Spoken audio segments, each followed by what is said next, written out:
You're on the Six Screens Telenetwork, earning the reputation of giving all the right ingredients, uninhibited, in exposing the hard, cold facts about the Watchtower Society. And now, here's Disney. Well, hello, everyone, and welcome in. We are so pleased. We are seeing so many people coming into the Six Screens, and I know what it is. I know what it is.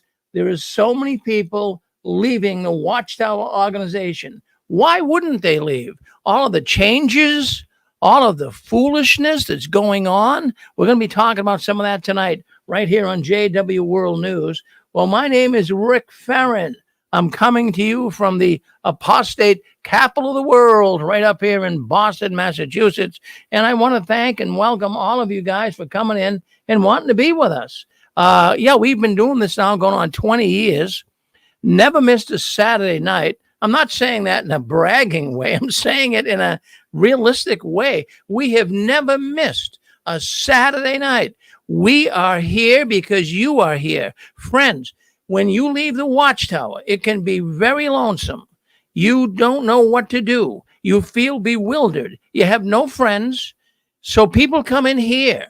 They can talk to people in real time and they can get their answers. And, sometimes, the old saying, right, misery loves company. Well, this program has been like that. It's helped so many people put the pieces of the puzzle together on what's going on behind the curtains of the Watchtower. Well, I'm just going to mention a few things here, just to keep you up to speed on what's going on. We got the duck. We didn't do the duck last week. We were running out of time, but this is the duck. Yeah, there he is. That's the little rubber ducky. And that little rubber ducky is going to come down. When you hear this noise right here, this is the duck sound.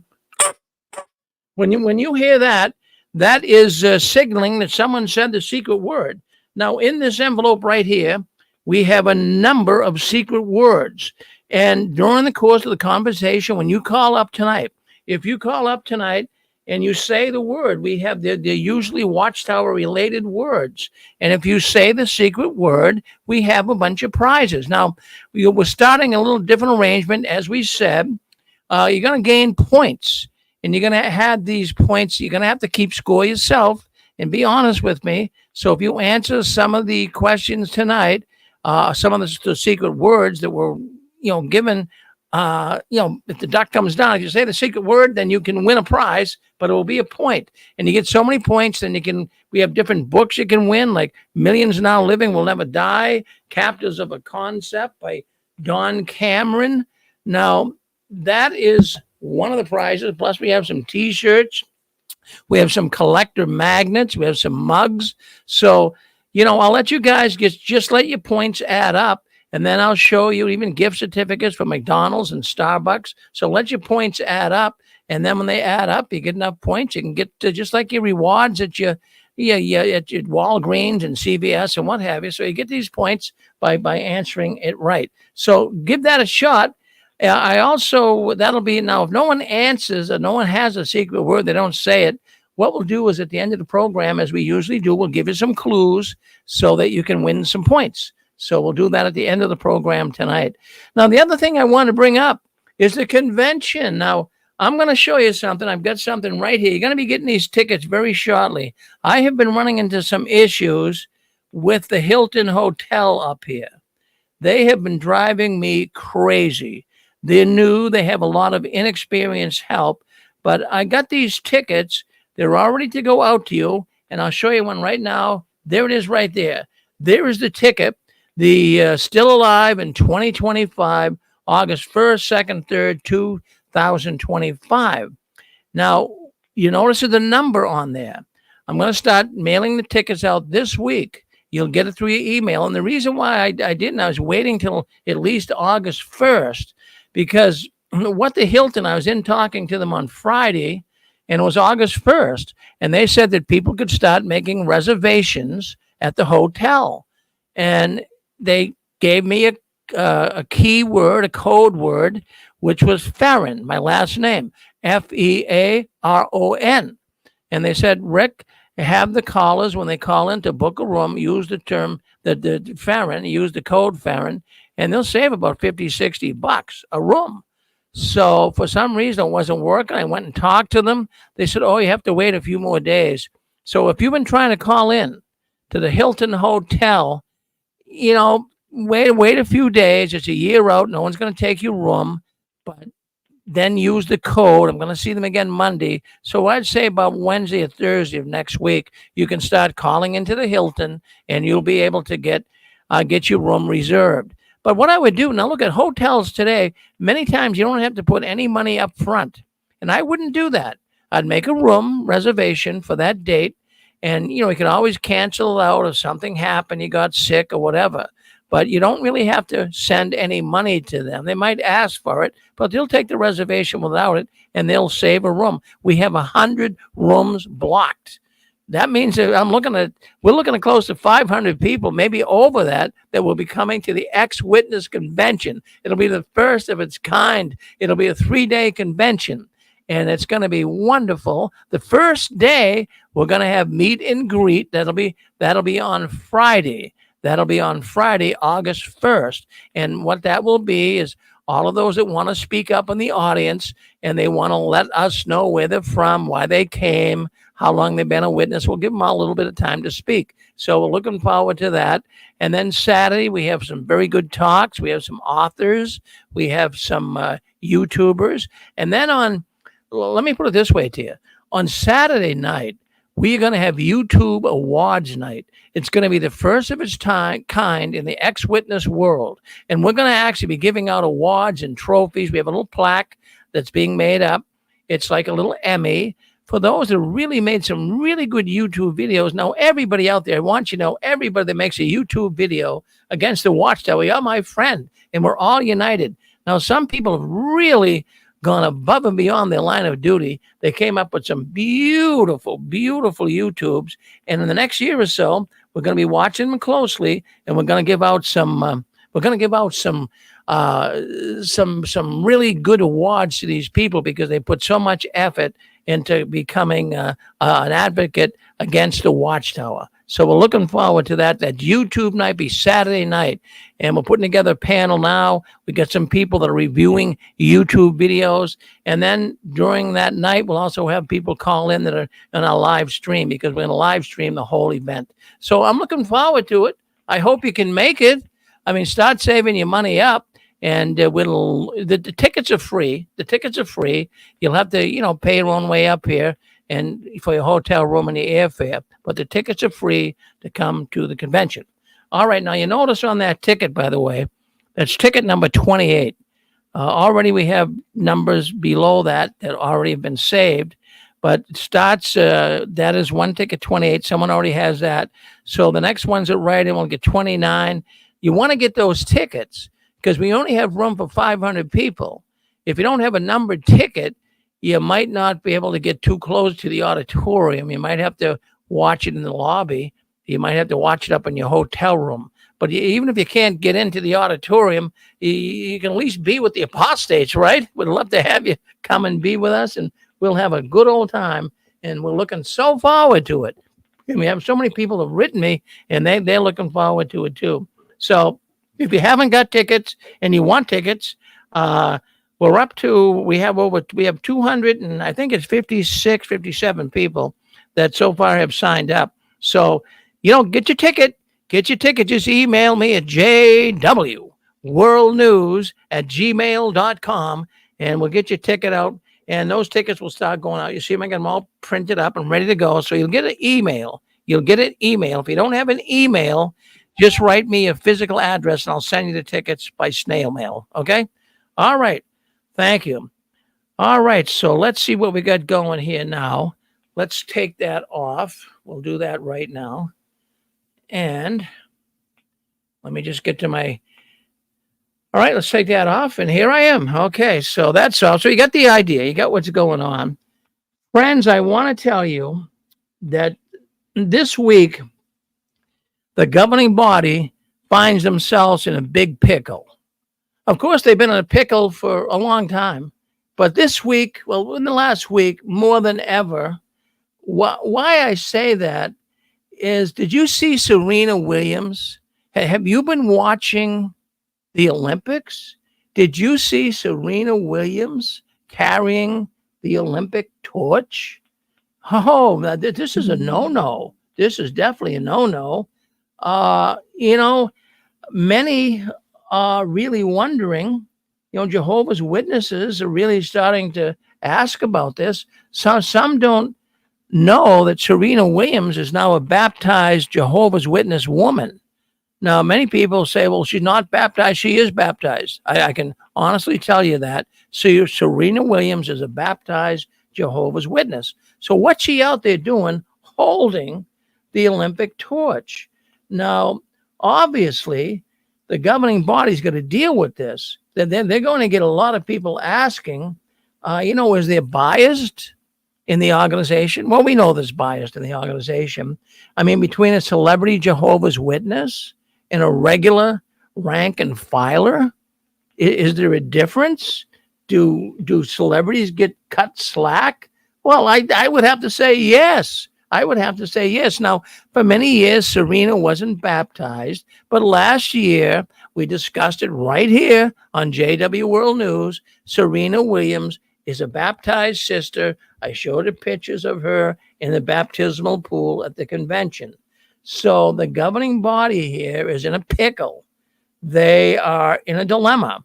What are they going to say? What are they going to say to the rank and file? I mean, think about it.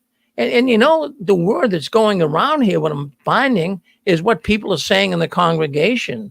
They're just saying, well, Serena's Serena, and Serena's always, been around the witness world. And, she lacks a lot of spirituality.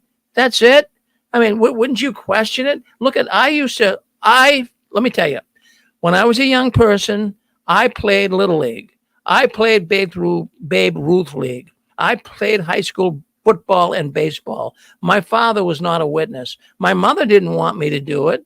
The Jehovah's Witnesses didn't want me to play organized sports, but my father was the one that really allowed me to do it, so I did it. So, but most Jehovah's Witnesses, they can't play in the Little League. They can't play in the girls' basketball team. They can't do that. So, I think about that. I really, really do. It seems like there's two different standards in the organization. One for celebrities and one for people that just rank and file. I think that's pretty sad. I don't know about you, but I think that's pretty sad that an organization who claims to be the only true organization on the planet speaking God's truth and plans to and says and suggests that they're the only loving organization on the planet. But why is it some people can get away with things and others can't? Oh, yes, I see Donnie writing in large donations. Now, just sit down and think about that. Just sit down and think about that. Does the Watchtower love money? You better believe they love money. And Serena Williams, she is, I'm going to go on the record to say that her and her husband, they're not, millionaires. I don't know for sure, but I'm going to put it on the record here. I believe they are billionaires. Do you know who her husband is, Onarian? He is one of the founders of Reddit. And they just went public on the stock market. They're going to make billions of dollars. And Serena, look at all of the different athletic clothing and sneakers she endorses. The money, they're billionaires. I'm going to go with billionaires. And why would the Watchtower ever even think of chastising her? Can you imagine the money she gives to the Watchtower? I mean, I'm going to take a guess. I mean, the Watchtower doesn't tie, but I would be willing to say that the Watchtower gets over $1 million a year from Serena. I mean, I don't know for sure. I mean, don't take it to the bank and cash it, but really. You're not going to let a donation like that go down the tubes, would you? Absolutely not. So I wanted to bring that up because that really was one of the big elephants in the room this week. Yeah, Serena, I'm going to put a picture. Would you like to see a picture? Would you like to see a picture of Serena holding the torch? Well, I got the picture right here. There it is. I mean, There's the evidence right there. That's Serena Williams. And there she is holding the Olympic torch. Do you think you could get away with that? You couldn't. You couldn't hardly do anything as one of Jehovah's Witnesses. If you, maybe you guys were stopped from doing certain things when you were in the witness world, but she gets away with it, and other celebrities did as well. Prince, Michael Jackson. These people, they were different than the rank and file, and the whole thing has to do with money, money. Get on the money trail. That's what it's all about. Hey, would someone like to speak up and say something about Serena? Could you play sports in school? Rick? Yes. Rick, this is Zachary. Yes. Sorry. I had to speak up about this. I believe you when you say she carried the Olympic torch. I do like that picture. But I have to say to you, no other Jehovah's Witness has ever been asked to hold the Olympic torch. It's not a decision I ever had to make whether or not I would hold it. And the society has never written anything about holding the Olympic torch. But I understand why you're bringing it up. Well, thank you, Zachary. Well, you do realize, I mean, really, I don't know if you played sports when you were a young man, but, the Watchtower, they did not want you participating in organized sports. And they gave a couple of reasons for it. But the predominating reason was the fact that it involves competition. And people shouldn't be in competition with each other. But I mean, when you're carrying the Olympic, yeah, go ahead. Yeah, I had to make that point. Even carrying the torch, she's not involved in competition. That's just the beginning of the Olympics. It is a very different situation, and it's probably one they never thought about. So that's all. But I do understand exactly why you brought it up, and I agree with you that the big deal was always competition and also bad association. Right. And I remember I played Little League, and I loved playing organized sports as a kid. But, I always felt guilty. My mother, who was a Jehovah's Witness, she didn't want me to play. My father says, Rick, if you want to play, play. So you can imagine the dilemma. So, I was just an average player, but I probably could have been better if I got support from my mother. You never know, Jack. I could have been in the major leagues today. Who knows? All right. Yeah. All right. Well, thank you, Zach. Yes, go ahead. Yes, so let's go with Tim from Australia. Go ahead, Tim. Oh, hi, Rick. I was just going to add to what Zachary said. I don't think it was so much holding the torch that's the big issue with any of this. It's more the fact of the pagan opening ceremony, the one with the drag queens in the same position as the Last Supper kind of thing, like the whole mock and attack on Christianity that people have been calling out. That's kind of the issue with that. And she's a part of literally a pagan opening ceremony. Thanks, Rick. Yeah, in fact, I was going to bring that up as well. Yeah, in fact, same thing. I do. Mr. Farron? Yeah. On that point, I do take the carrying the torch and lighting whatever. That is a pagan thing, but I don't think you can blame it on her. Whatever the theme was of the opening ceremony, that was unique to this year's Olympics. She wouldn't know anything about that, if that was even the theme, because I've heard that wasn't even the idea, that it was the Last Supper. I did hear that wasn't even the idea, and they apologized if there were people who were offended. But Serena Williams, she carried in the torch, and if you say that is pagan, I would agree with you that the witnesses could say that, but I also still say they have never addressed carrying in the Olympic torch, because no witness has ever been qualified to do, because none have been that great in sports that I know of. All right, that was good. All right, good. Thank you, Zach. Go ahead, Chicago. You're on with us. Mr. Farron? Yes. I just want to. I don't have a comment specifically about Serena Williams actually love her to death. Her family, and I just hope that she wakes up and doesn't destroy her marriage and her kids. I feel bad that they don't even get to celebrate holidays, and we know what kind of life they're going to be in store for in this insular organization. So I don't have anything to say about that. But I think what I feel is I feel like we all have some resentment, and we shouldn't take it out on Serena per se. We have resentment because we were the old school witnesses, and this is the new school witness. The old school witnesses, I'm thinking on a day like today, Saturday, we would have had to be out in service. When I was a kid, you had to go out and fill service every single day when school was out. You didn't go out and fill service, well, then you're not riding your bike. You're not going to the park. If there's a little gathering or something that's going on, you're not going because you didn't go out and fill service. And I know I'm not unique in that. I talked to a lot of witnesses about my age, and they had pretty much the same experience. And then now you have an organization that, you go out and fill service, you don't, that's fine. You don't have to report anymore. So it's this whole group of witnesses nowadays is going to be completely different. And we're all going to get very frustrated when we compare our experience to what they went through. And I think that's what we're probably all feeling. There's a lot of frustration that we worked as hard as we did. And if you were born and raised like myself, you had your whole childhood taken from you. You never got to make decisions for yourself. They were all made for you by this organization, and parents backed them up. And now we look at these witnesses, and they can grow beards. They can wear pants. Go on field service, fine. If you don't, that's fine.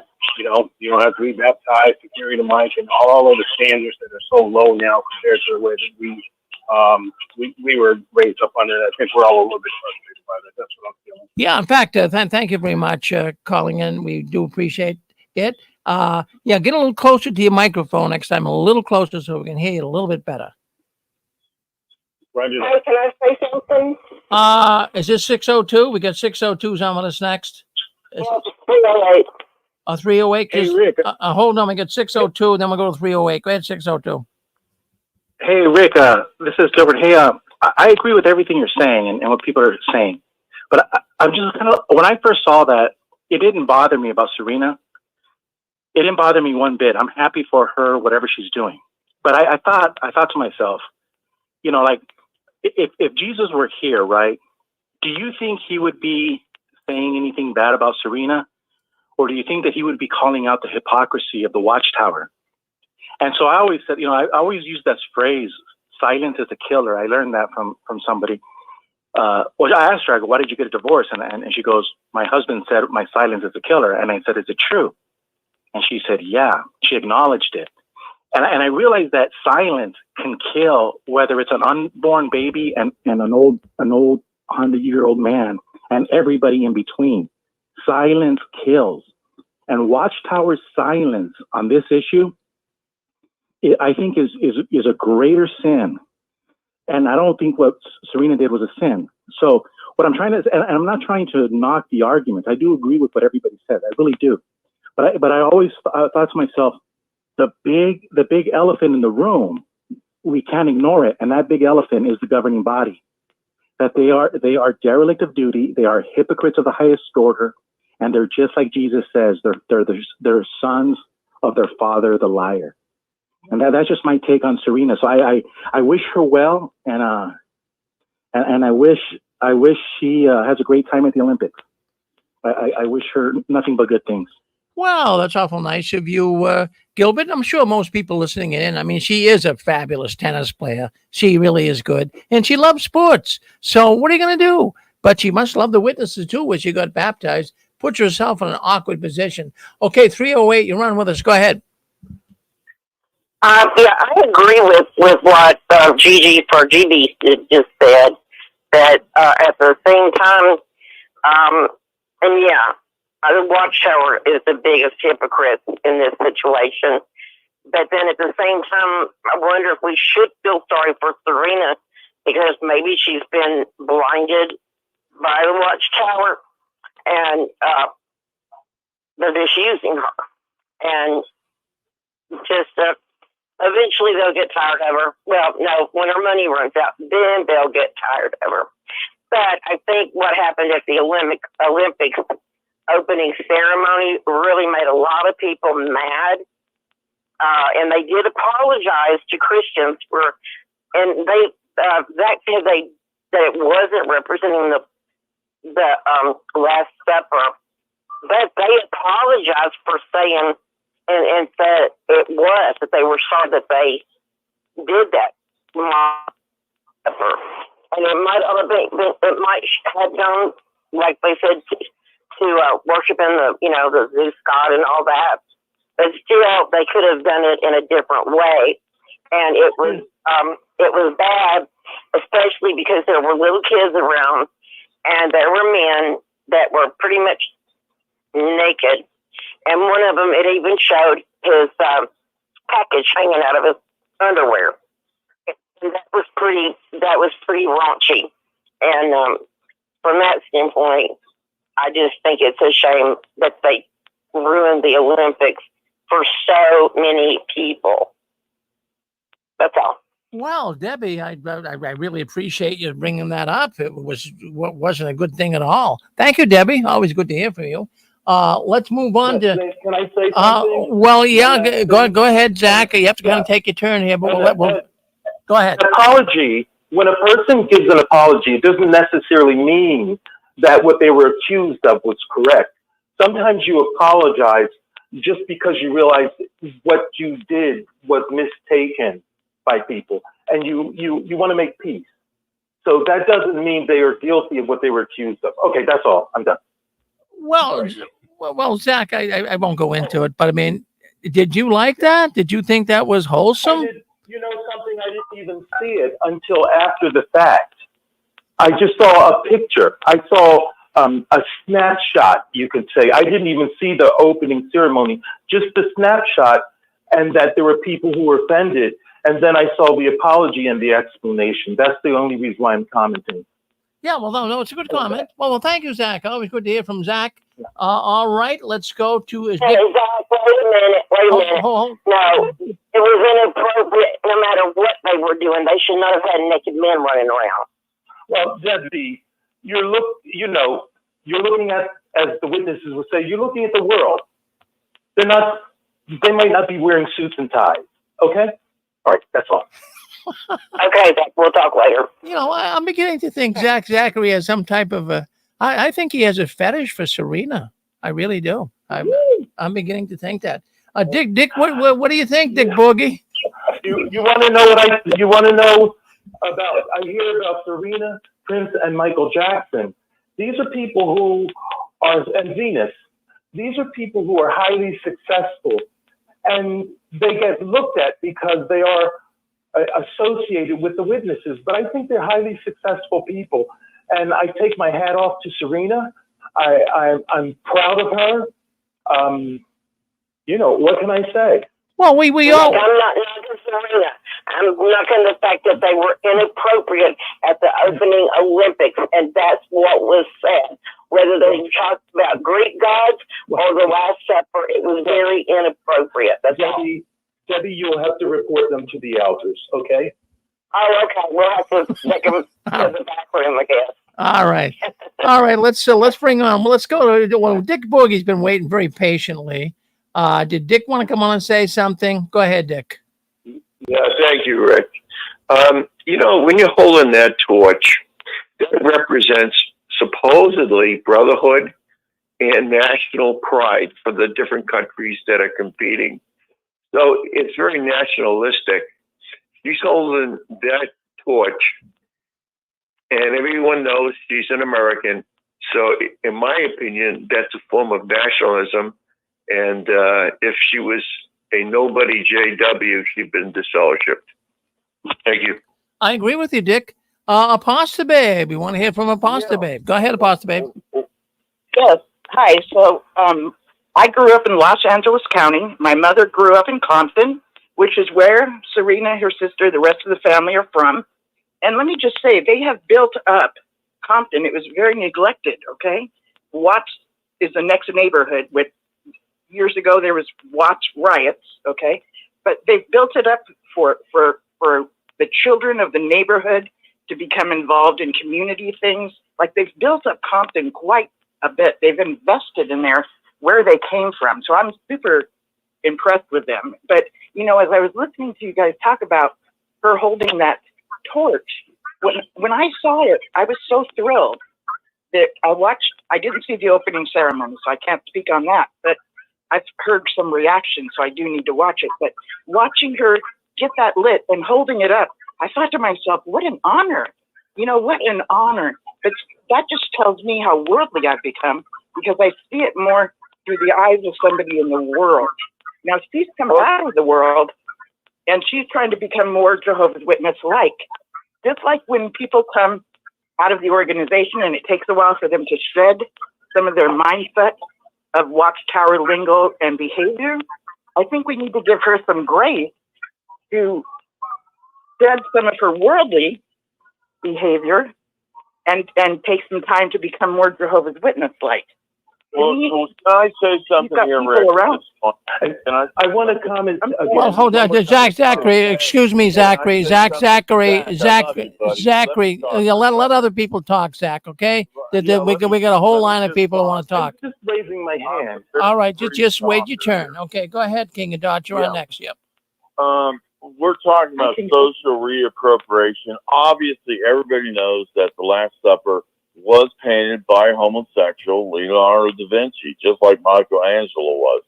And so from that point of view, I can see what they're doing. But guess what? It's an Italian artist. It's not a French artist. And as far as Venus, quite frankly, Venus is obviously part of the world. It's as simple as that. Watchtower, they should recognize that and address it, but they won't. And they keep this open wound going between Michael Jackson, George Benson, Prince who? Anyway, and now Serena. They keep doing this crap. That's all I've got to say. Thank you, Rick. Well, thank you, King and Toss. We'll go back to Apostle Babe. I don't think she got the last word. Then we'll go to Zachary. So Apostle Babe, then Zachary. Go ahead, Apostle Babe. Sure. And think about this. What would happen if she did get, what would we call, reprimanded or, some kind of a discipline, right? She knows many people. She might just tell a friend of hers, or maybe 3, or the National Enquirer. This will not look good on the Watchtower. So I think the Watchtower is picking their battles, and this is not a wise one. They would look so terrible if they gave her any crap about this, because she wasn't competing. She was just picked as somebody who's part of sports, and she's recognized, and I was happy for her. That was my opinion. But I think we need to give her more grace. She's not a full-blown, fully indoctrinated JW. And she has to have things, she has wisdom of the world. That's how she gets things done. That's what made her successful. Those of us in the organization becoming worldly would make us successful. That's why they make sure we're not. Well, let me ask you this, though. Let me ask you this, Linda. I mean, would successfulness, being successful, would that keep you from being disfellowshipped? I don't know. As far as disfellowship within the organization, it just depends on who's the elder. Michael Jackson got disfellowship for a certain film that implied there was intimacy. They didn't care for the other video of his that was filmed in a graveyard, kind of Halloweenish. But he was disfellowshipped for something he did. Not for that. All right. Well, no, that's a good. Well, thank you for bringing that up because that's a true statement. Yeah, he was disfellowshipped. They didn't disfellowship him for that. And I'm not saying he was disfellowshipped. I thought he disassociated himself. But for that, he may have been reproved or something. They did talk to him. I could totally be wrong about that. Yeah. But I wanted to. Am I able to speak, Rick? No. In fact, no, Zach, we love you. We love to hear from you. So we just have to kind of keep everything in order here. Go ahead. I remember something. What that opening ceremony, in reading the apology, the opening ceremony was supposed to be something about the gods on Mount Olympus. So if you read Greek mythology and try to look at some scenes of the gods on Mount Olympus, then that opening ceremony might make sense in a different way. And one might see they were not necessarily trying to make fun of the Last Supper. All right. Well, that's a different perspective. Well, thank you, Zach. Well, that was their explanation. And as soon as I saw, I remember seeing what do you call it? Sculptures of the gods on Mount Olympus, and I've read about Greek mythology, so it made sense immediately to me. Okay. All right. Well, thank you for chiming in, Jack. All right, let's go, Zach. Sure. Let's go to Saskatchewan. Let's go up there. 306. You're on with us. Hello, Rick. It's Russell from Saskatchewan. I guess Serena Williams is going to have to make a trip to the back room. I'm with you. I'm with you.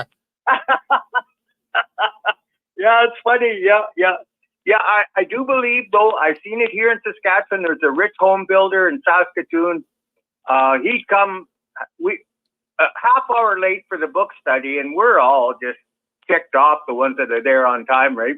He'd come a half hour late, and then because it was his father-in-law that ran the book study, it was all okay. They're rich people, eh? It's okay, you know. So I believe I really do believe that the rich get preferential treatment in the organization. There's no question about it. There's no question about it. Yeah. I mean, there's really no. In fact, I mean, take a look at even in the local congregations. Who do they pick to be an elder? Do they pick some poor guy living in a house that's not even got siding on it and no stairs and in a dumpy area? No. Who do they pick? They pick elders that have some stability. They own a nice home. So I mean, there's preferential treatment right there. You know. Absolutely. Yeah, I got more stories than that one. You know, as far as I heard, even on Long Island, there was a gay guy or whatever, a gay brother or whatever, and there in New York. Did you hear about that one? Anyways, his dad or his grandpa or his dad, I don't know the whole story real, but he gave his land to the property, so they didn't mind that he was gay. A gay brother. Yeah. Well, we've heard stories like that. Yeah. Well, thank you. Yeah. What else would you like to add? Can I have one more thing? Yeah, go ahead. Say one more thing? Of course you could. Yeah, go ahead. One time in Rosetown, Saskatchewan, the time that Prince died, I was disfellowshipped at the time. I went into the meeting and I was trying to get back into it, and everybody was wearing purple. Purple rain, I said. But I wasn't allowed to speak, but that's what I thought. So, you know, and the rivalry between Prince and Michael Jackson is you know, world known, eh? And also, so maybe Prince became a Jehovah's Witness to compete with Michael Jackson. Well, we'll never know. We'll never know. Well, thank you. Thank you, Canada. Thank you for coming and being with us tonight. Always good to hear from you. Don't be a stranger now. Come back and see us again. Thanks, Rick. All right. Thank you. All right. Let's see what else is going on behind the curtains of the Watchtower. Any other thoughts here on Serena? If not, we're going to move on. Really, I mean, everyone has some different thoughts about it, but I just want to make it clear. I'll agree with Apostle Babe on this. And I'll even agree with Zachary to some degree that, you know, we're not knocking the sportsmanship that Serena has. I mean, she's a great tennis player. Well, what I'm doing here is I'm just trying to unravel the Watchtower's position on this. I know what it would be for just a rank and file member. I mean, geez, you could be disfellowshipped for swimming in a YMCA pool. You could be reprimanded for playing Little League baseball. Here we have a baptized, and I have to underline the word baptized. For many years, Serena wasn't. But I underline the word baptized Serena Williams doing things that the rank and file would not be able to do and get away with it, period. Now, I'm sure there can be people that disagree with that, but I feel that's my position. All right, let's move on. I'm going to share something with you guys tonight that I never shared with you before. And, you know, we hear all these stories about why people get out of the Watchtower. And I told you the number of reasons, but there is also one reason I never shared with you. And maybe some of you folks have the same feeling.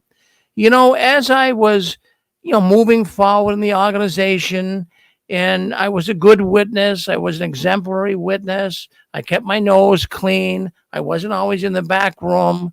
And what I was thinking, you know, every time I would see pictures and every time I'd hear talks about Paradise Earth And wouldn't it be great to live forever? I mean, that's what really attracted so many people to the witness world, really, when you stop and think about it. Because I'll tell you what, it's an easy product to sell. Who wouldn't like to live forever in a brand new earth where you could go on and just eat good food and be happy? But I started to really think when I was one of Jehovah's Witnesses that I really don't like the idea of living in a world with mentally unstable people, many of them that I knew in the organization. Now I was thinking, well, maybe, in the new system, their mental capacity would change, but there was a lot of individuals in the organization, and I hate to say it, but I'm going to be very vocal here.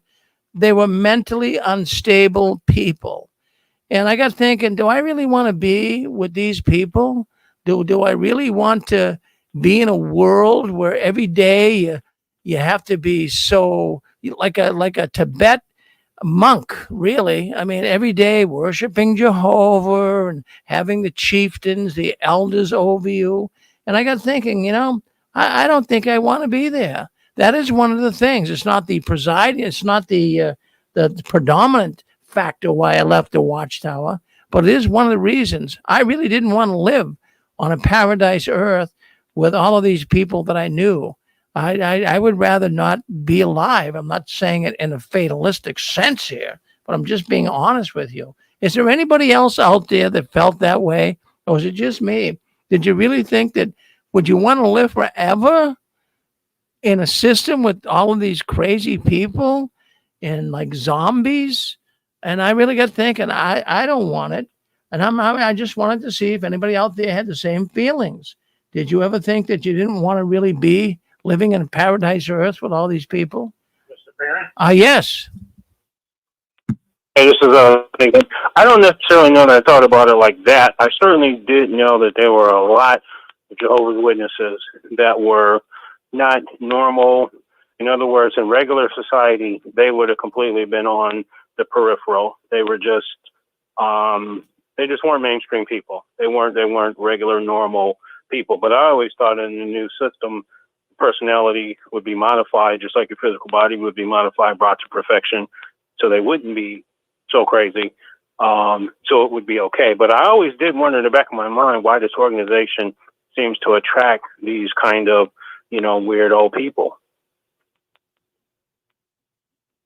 Yeah, well, I mean, in your congregation, you probably had them. In mine, I did too. And I can see why people would kind of connect with it. They'd find friends to be love bombed, and they would, say, wow, this is wonderful. I'm now a Jehovah's Witness. But that's one of the reasons, really, I didn't want to go forward. Now, I'm a Christian man today, and I do have a hope of living in the kingdom of God. And not to be preachy here tonight, but I'm going to say that there's two different hopes here. The Jehovah's Witnesses have a hope, and I'm not going to bombard their hope. It's not true from what I can understand through the pages of the Bible, but their hope is different than my hope. But I'm not going to, condemn them for their hope, but it's just not biblical. It's not biblical. It's not only that, if people in the paradise, the kingdom of God, it might be here on earth. But at the same time, I want to suggest that if it is, we're not going to be in the same body.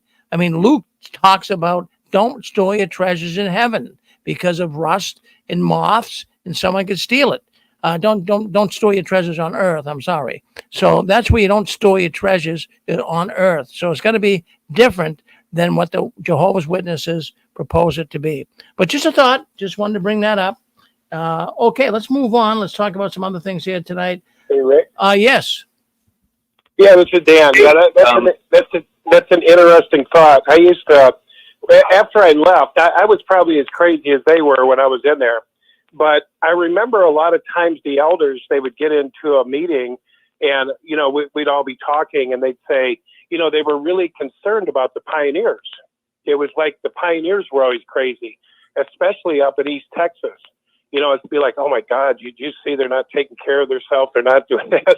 And then one of the elders asked me one time, he says, where are you buying your clothes?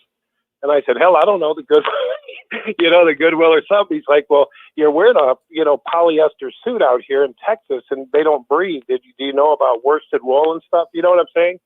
But honestly, Rick, I used to send people back. I used to send people back that were really jacked up. I'd say, you know, even my brother, I said, you know, you need to be in there. You need to go back, because there was some kind of stability in the order, you know, that they had to go to a meeting. My brother one time was talking really bad, really filthy.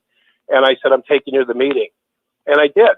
And he came back and he started telling me all about Jehovah again and how everybody's going to be killed. And, you know, but I think there's something to it, Rick. I just, you know, like I said, I've told many people, I think you ought to stay right there because they were so unstable. What do you think, Rick? I think that you're right. I think you're right. Exactly. You feel the same way I felt about it, Dan. Well, I think we'll. I really did, Rick. I've told so many of them. I've said, I mean, there's a lot of stuff, a lot of people with a lot of problems outside. And at least when they were in there, they'd cut their damn hair. You know, they'd look halfway decent. They'd at least tuck in their shirt. But, man, I'll tell you, some of them came out, and it was a free-for-all. I mean, they went nuts. And even my brother, I was looking at him one day, and he was making all these gestures, you know, real nasty gestures and grabbing himself. And I said, I'm taking you to the kingdom. I hate to say I'm taking him to the ward, you know. But I saw a lot of insanity in there. I saw a lot of crazy brothers. I saw so much stuff like that you would not believe. There's stuff that I have saw with my own eyes and have been told to me by elders that I've never, ever said on this show because they wouldn't believe me. I'm serious. I mean, I've had brothers tell me to go to the titty bar that walked off the stage at the convention, go down to Houston and get laid. You'll do better in the Kingdom Hall. Quit telling the brothers you masturbate. I mean, I could give you lists of crazy shit that was inside the Kingdom Hall. And then I had a brother come up to me one day and he said, you know what the craziest place in the world is? I said, what? He said, churches. And I said, why do you say that? He says, including this one. And I said, why? And he says, they can't stand on their own 2 feet. They've got to have this. This is like a crutch. Or in the Jehovah's Witnesses, it's a pedophile's hideaway. You don't have to take any tests. You don't, you know, if you go into a regular church and you say you want to work with children, they do a background check. They put you through all this stuff, make sure you don't go to the bathroom with the kids alone. Don't do this, don't do that. You got to sign off a piece of paper. I mean, it's big time. But in the witnesses, it's an accident waiting to happen. There's no regulation. There's no background check. There's no nothing. It's a pedophile haven in there. And so it is a lot of nut cases in there, Rick. And to be told, if you really think about it, to be told that you're going to be so happy when the rest of the world is genocided, like Tony Morris, when he said that, you know, the maggots wouldn't stop eating on us and he blew out our candle and he got that applaud. There's no love in that. You know, like Barbara Anderson was talking about, there's no love in there. And so if you don't have love, what do you have? You know, you got anger, you got selfish people that just want to get their asses into paradise. They don't care about nobody. Those people out in the street right now, those cart witnesses, they don't care about anybody. They don't even look at you when you go by. All they care about is butts in paradise, to get their butt in paradise. I'm going to stand out here in the heat. I'm going to stand out here wherever. And Jehovah's going to see me out here working and I'm going to get into paradise. But as far as really loving people, they don't. And they don't even talk to you anymore. They don't even talk to you when you go by them. They don't even if you go up to talk to them, all they do is point to jw.org. So it is, Rick. There's a lot of mental illness in there. I didn't mean to take up so much time, but anyway. Well, we love to hear from you, Dan. You have a lot to offer, and thank you. We're on the same train here. Thank you for checking in with us. Thank you, Dan. Yeah. All right, thank you, Rick. All right, thank you. All right, so, you know, open your ears because we're starting to hear. Hey. Yes. Who's this? It's Dave. Go ahead, Dave. It's not in their DNA. It's been given to them and taught by them, but it's not in their DNA. Remember all the other comments that you were talking about?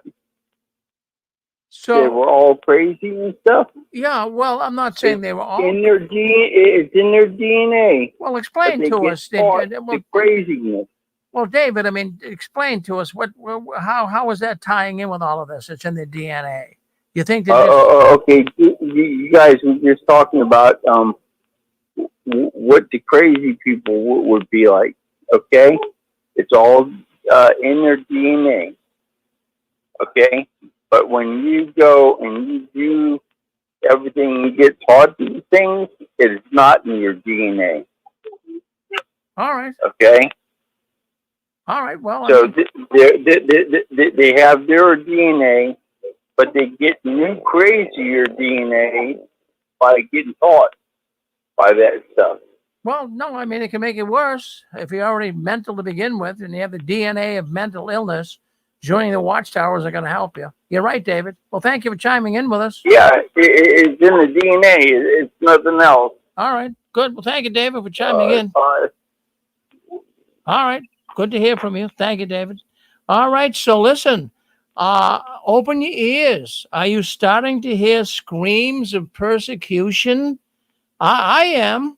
I mean, I'm checking so many forums, Facebook forums where the witnesses write, Reddit sometimes, witnesses write in there, some trolls, and I'm starting to hear more screams of persecution. It's country after country is now coming down on the Watchtower. Jehovah's chariot is now having wheels fall off of it.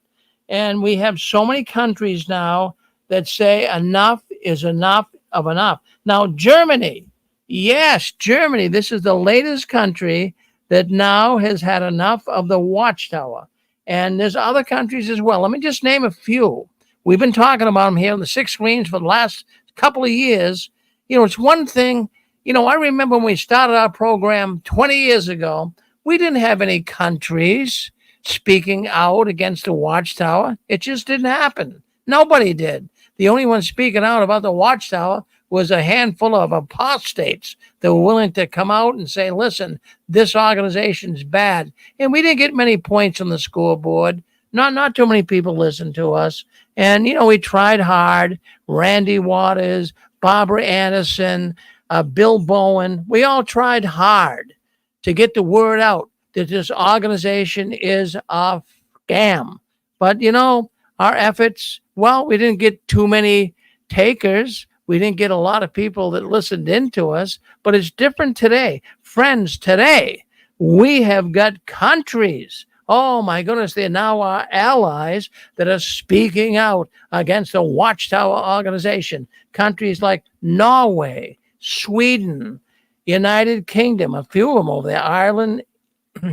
In fact, we got Canada, Belgium, France, England, Japan, Slovakia. That's just to name a few. And now we have Germany.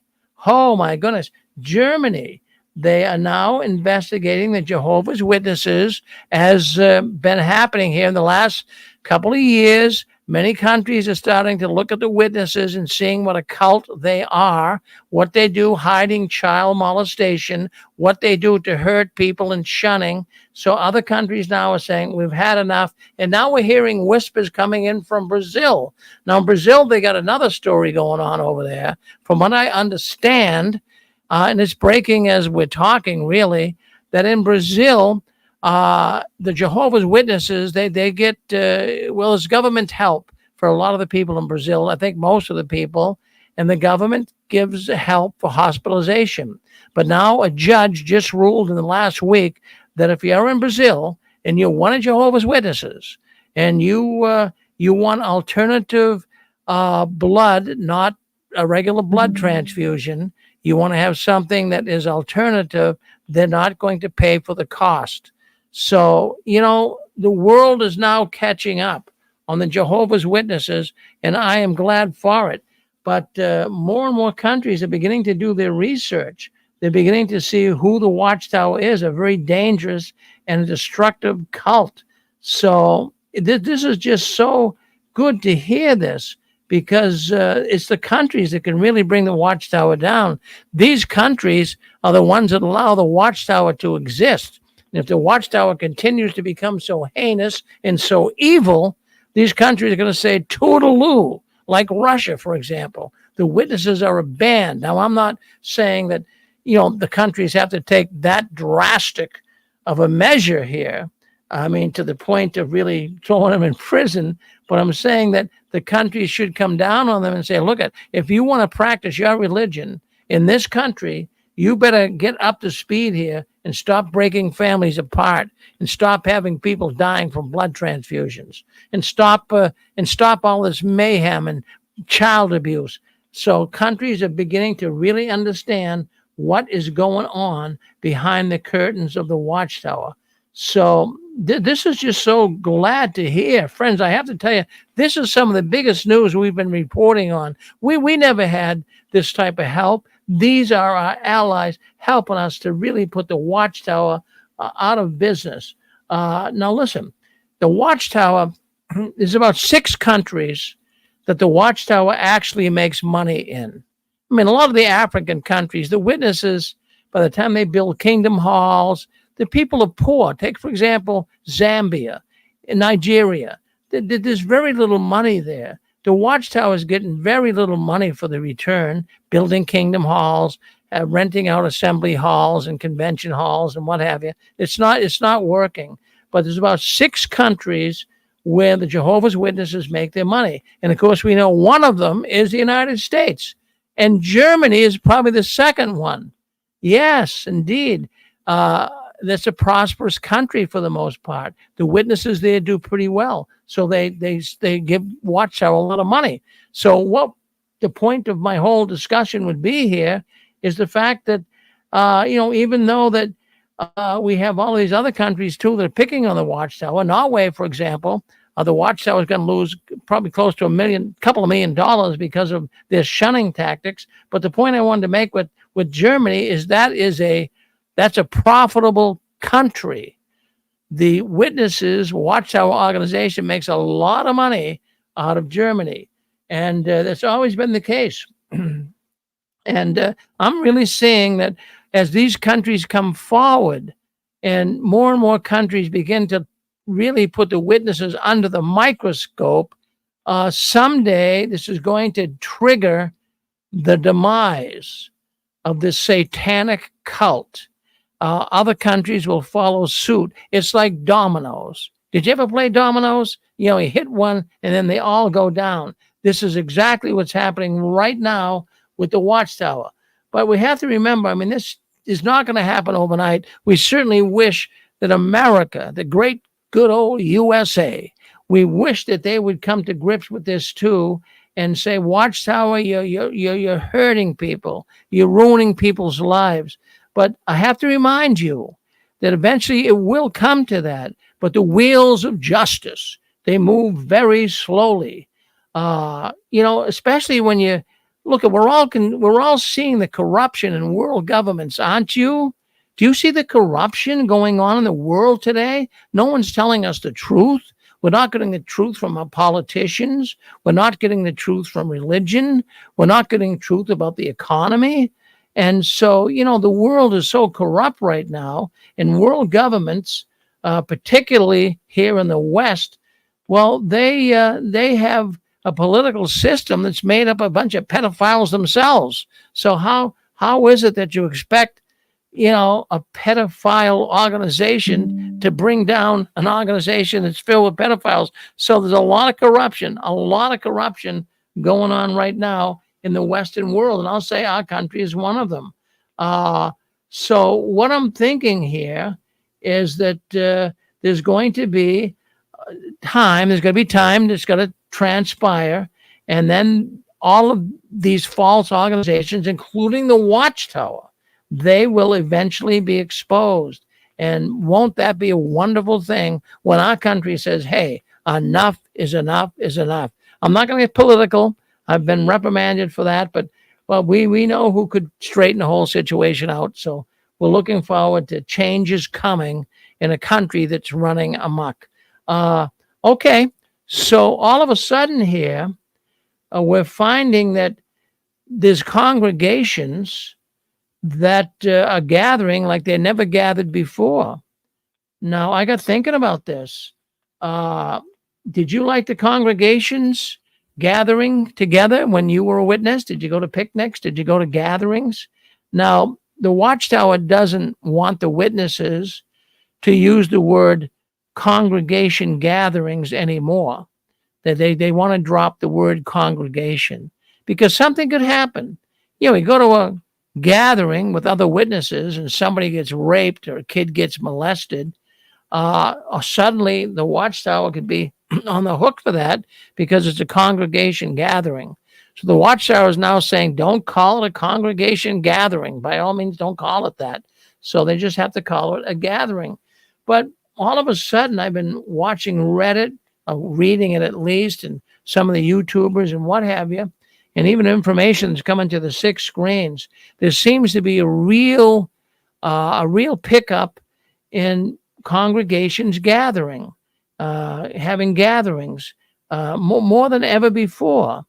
And I'm wondering, at least some other people are wondering too, was there some type of an email that went out to the elders encouraging this? And I got thinking about it. Some are saying that what they're trying to do through these gatherings is to show more love and bring people together, and let the organization, at least the people in the congregations, know that, boy, we have so many friends, and that'll be the glue that keeps people from leaving. So, but my feelings are different.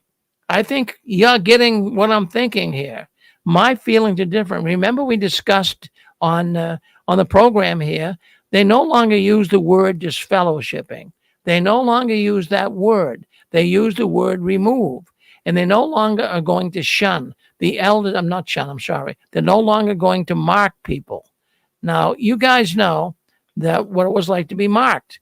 When you were marked, you know there was a problem. The elders marked you and you were taken, you couldn't pass a mic, you couldn't comment. So, but that has changed within the last few months. The organization no longer marks people. That is, the elders no longer mark people, but the congregation is marking people. Now, how this ties into gatherings is this.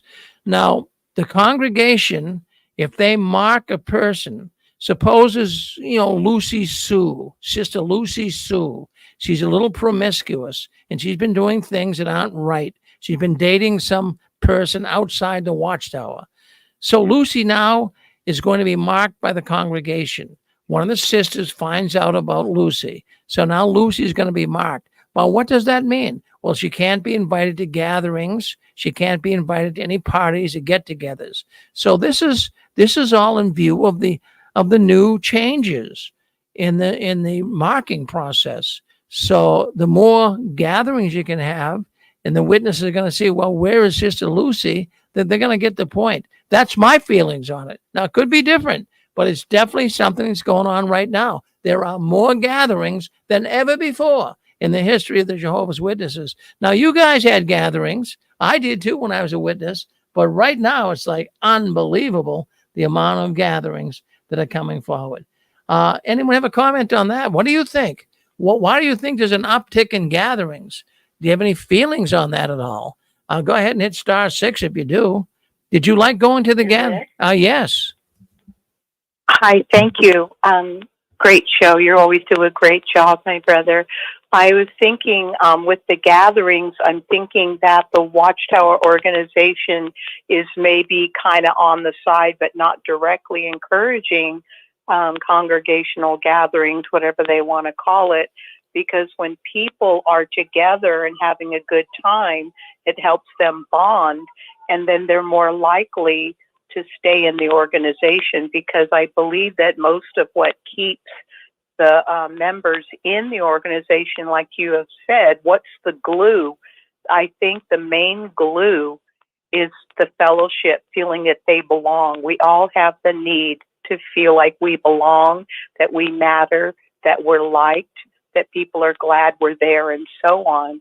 And as far as marking, remember in the 60s, marking was something that was an individual Jehovah's Witness choice. And then, of course, the person who marked somebody would gossip to others about why they personally chose to mark someone. So this is a way, in my mind, the Watchtower's way of taking the blame off of them, because it's not the elders, the Gestapo enforcers who are doing this, marking people in the congregation. It's the congregation members themselves. So it's almost like you gave the reins to punish to the rank and file. So if anybody says anything or commit suicide or anybody. They can't blame the Watchtower. Well, we didn't have anything to do with it. Thank you, Rick. Well, Emery, that's a great expose that you just delivered there. I'm in your camp. I'm going along with you. Yeah, they're taking all of the responsibility from themselves. Well, you were on JW World News, the Watchtower doesn't want us talking about, but we talk about it every Saturday night and every other Sunday, but not tomorrow. It'll be a week from tomorrow. And we talk about the news, and we have other programs as well right here on our 6 Screens Telenetwork. So by all means, stay in with us. So let's take a look. We have 315. You're on with us. Hello, Rick. It's Joe and Fran. Hi, Fran. Yeah, I used to like to go to gatherings, but now they're going to have, the more gatherings you have, more markings you're going to have. So it's an opportunity for people to get marked more. So I think that's what it's coming down to. I thought the same thing when I started getting information coming in here to the 6 Screens. Rick, what's going on with all these gatherings that we're encouraged to have lately? So I'm putting 2 and 2 together. It seems reasonable, Fran, right? I think so. Yeah. It's the way to, how else are they going to, that's how they'll find out who's marked. If they're not at the gathering, then, they must be marked, and then more and more rumors get started, more people can gossip. So I think it's going to snowball. Well, there you go. That makes sense. I mean, that's the first thing I thought of. But then I got information coming in here saying that, well, Rick, the governing body realizes that they got to show more love and keep the congregation closer together. That's baloney. They're doing it so they can tell who's marked. Yeah. Good. That's it. Oh, Fran, you ought to be working. You ought to be working for the FBI. Believe me, that's really that's the answer. Yeah. Thanks, Rick. All right, good show tonight, and we enjoyed Paul and Barbara too. Very Yeah, good. that was something else. That man Paul on Barbara's program. My goodness, what a life he's lived. Well, thank you very much. Hello to Joe. Thank you. He's great. Hello, Joe. My goodness. Well, I'm glad you're listening here tonight. That program before, that was something else. Yeah, something else. It's exciting. It's all exciting. Oh, more and more people are leaving, so it's all good. Thank you guys for listening and appreciate it. Thank you. Thank you. All right. Well, I mean, yes, go ahead. We got Australia. Go ahead, Tim. Yeah, hi, Rick. Yeah, just a thought on those gatherings, another angle. They seem to be doubling down on staying in the organisation. You're going to get more leaving, and the ones that are left think that they're, super righteous and kind of building up the camaraderie with each other.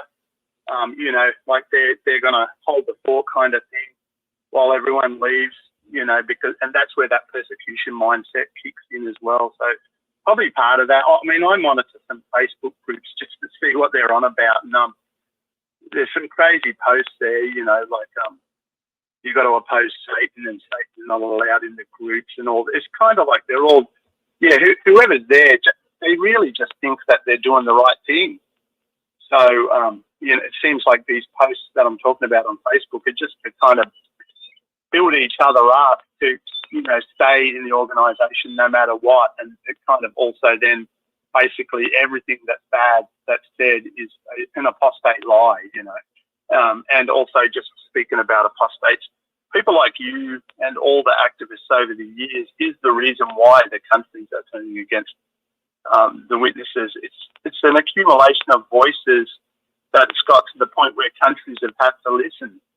And that's where the activism and the online activism all together as a cumulative, I can't even say it properly, total, it works, and it, in its own way, even though there's lots of different ideas and everyone's kind of not even on the same page, everyone still agrees with the whole pedophile covering up thing and the child abuse and all that, and the message is getting out. And with all the lawsuits in that, countries have to take notice. So, yeah, it's good to see. Thanks, Rick.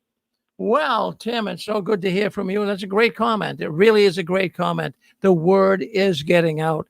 Well, I have to tell you, I think in researching this week and going over JW World News, I think the biggest event or the biggest thing, the biggest buzz that people are talking about in the ex-witness world this week is the elder training videos. Have you seen them? Yeah, it's all over YouTube. And boy, people are speaking about it, all the ex-witnesses at least.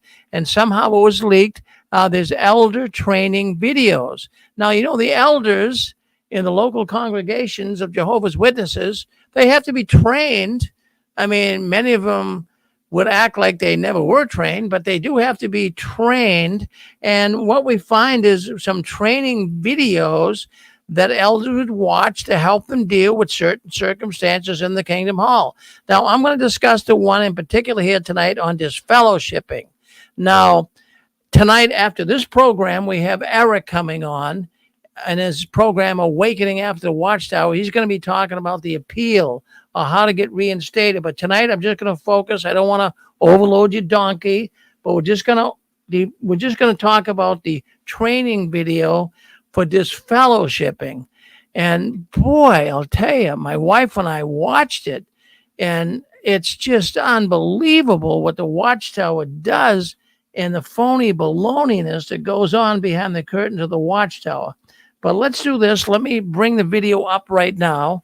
We'll play it for you. If you're on a radio network, you'll be able to hear it. So just give me a second to get this thing up so that we'll be able to get things moving in the right direction.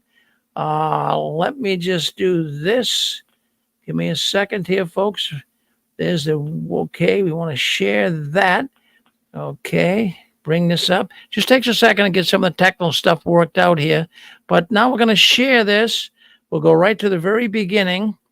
Okay. I got the wrong one here. Just give me a second here, folks. And we'll get the right one up. For some reason, we got the wrong one up here. We got the reinstatement one. Okay, judicial here training video. Okay, this is the one we want right here.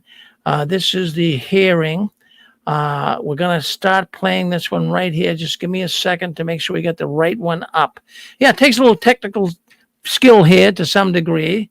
So let me just make sure we got the right one up so that we'll be able to give that to you. There's a couple of them, and it was showing the wrong one that we had up here.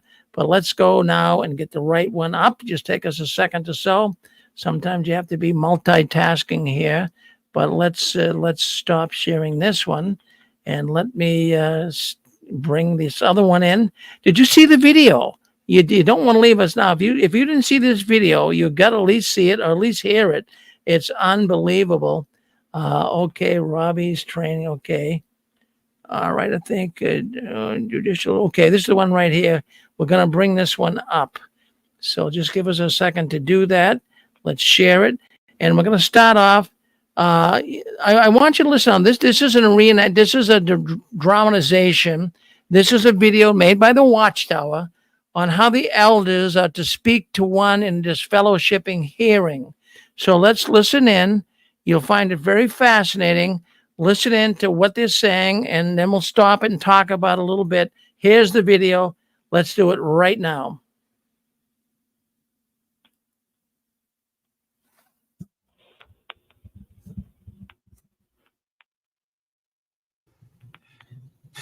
I committed fornication, and now a baby's on the way. You had mentioned before that you had not been developing a relationship with her previous to the incident. Is that true? Right. Like I said, I didn't even know her until we were at the restaurant. Since we were both alone, she asked if she could sit at the same table with me. I guess I should have seen it coming. Anyway, we ate and had a couple of drinks. She was witty and seemed very wholesome and nice. I guess I just let my guard down.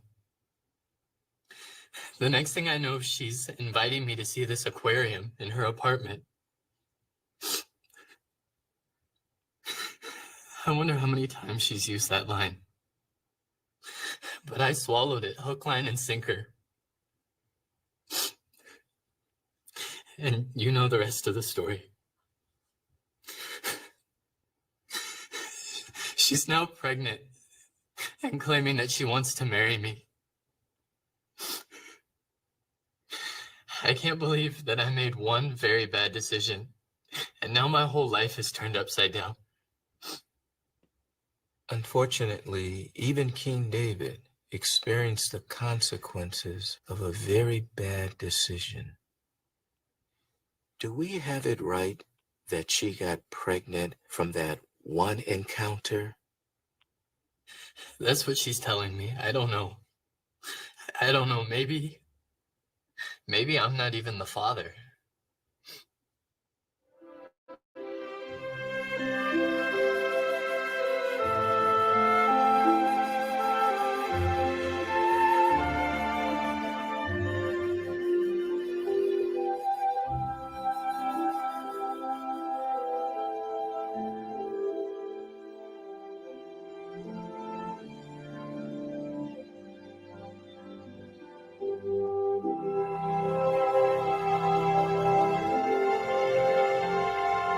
Just showing the elders speaking with him, not saying anything. But we'll pick right up here. Stay with us. Poor Robbie's all upset. He's crying. See what they have to say The now. scriptures and references we just shared together make it very clear how Jehovah feels about fornication and how Jehovah feels about a repentant wrongdoer.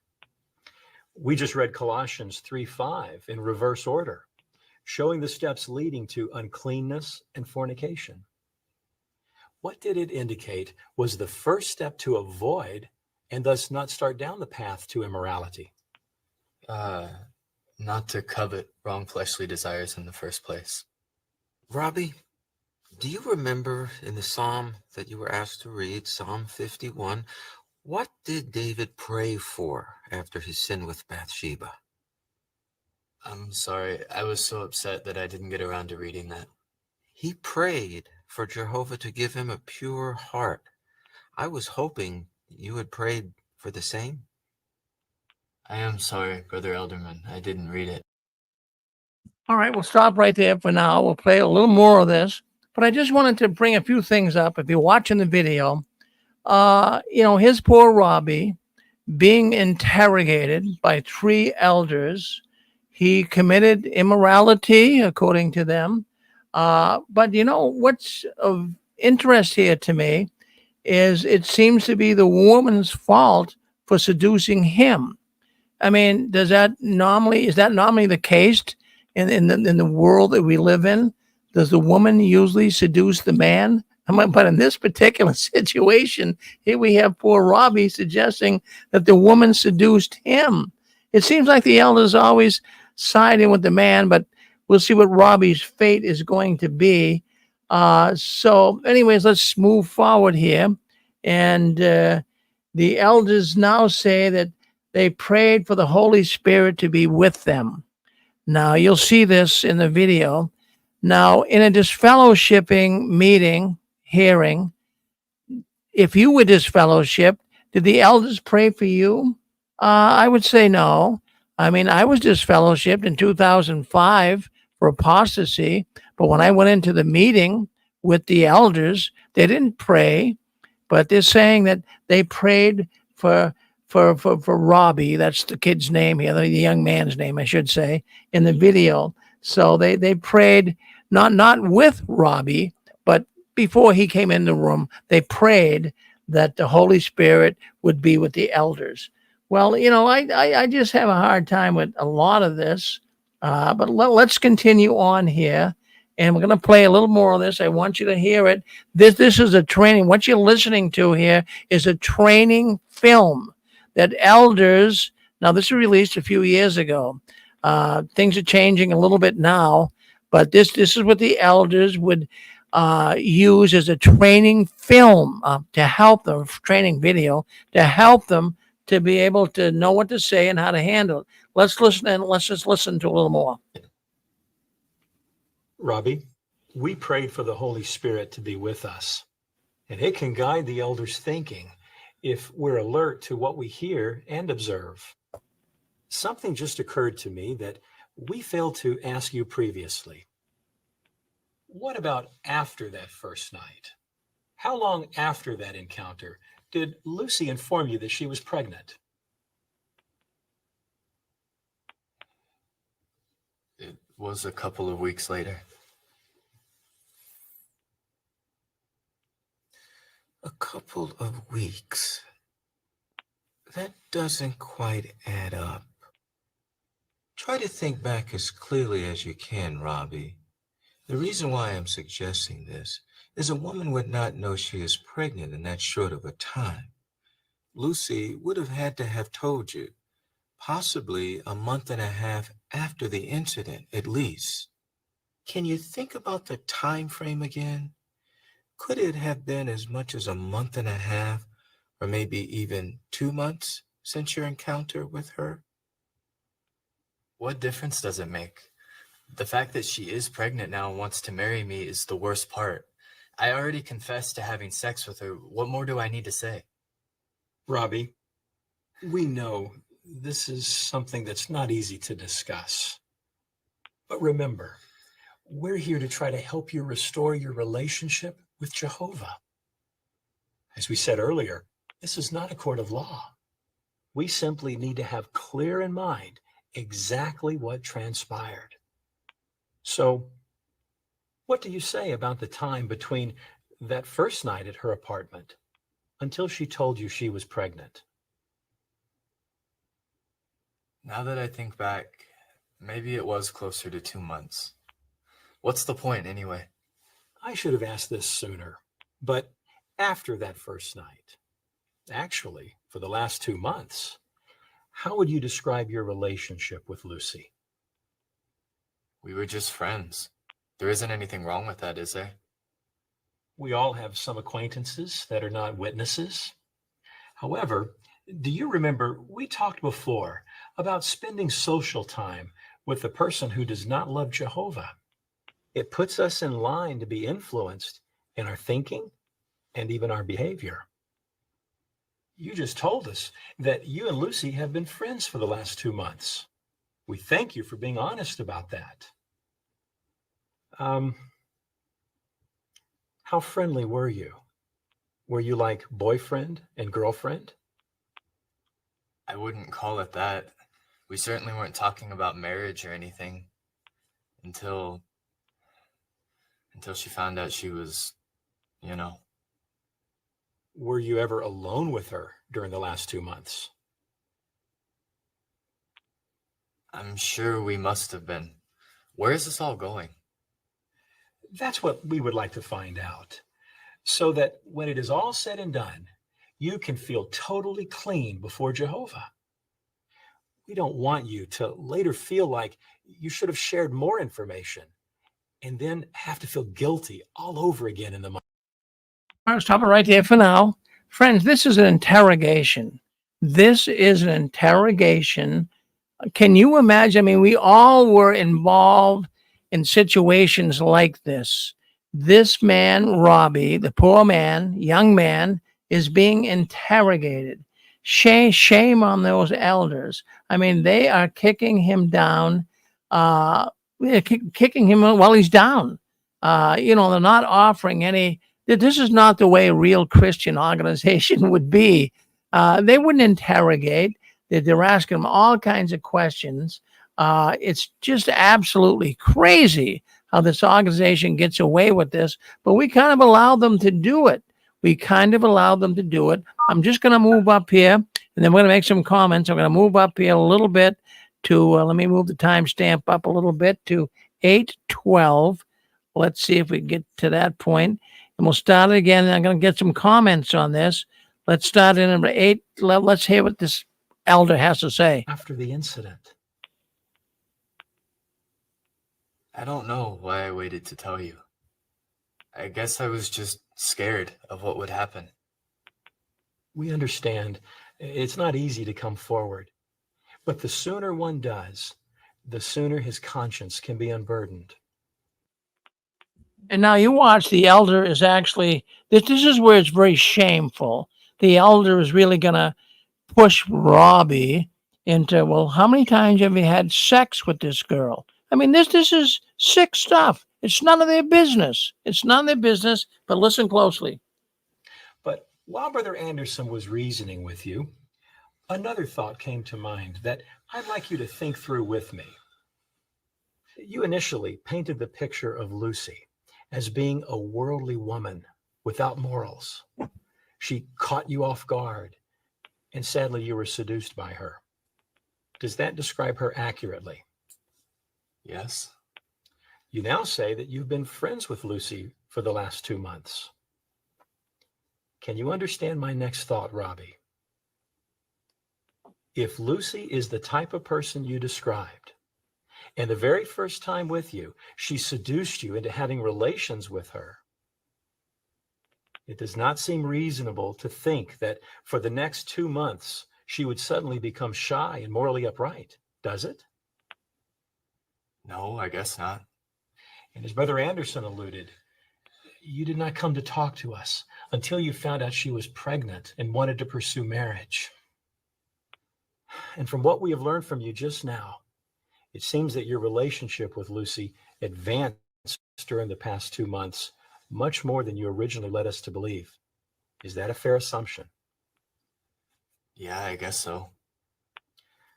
So, truthfully, on the average, how many times a week would you say you saw each other?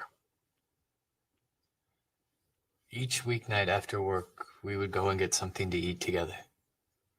Was she satisfied with that? Or did she pressure you to do more than that, like the first night? She always wanted to do more. Understandably. Allowing that situation to develop, I imagine it would be very difficult to resist her advances, particularly since you are now friends. Would you agree with that assessment? I guess so. I want to ask you to be as honest as you can.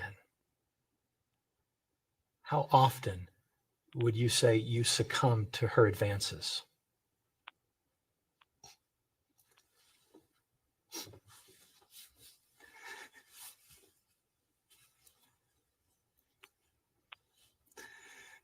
Two or three times.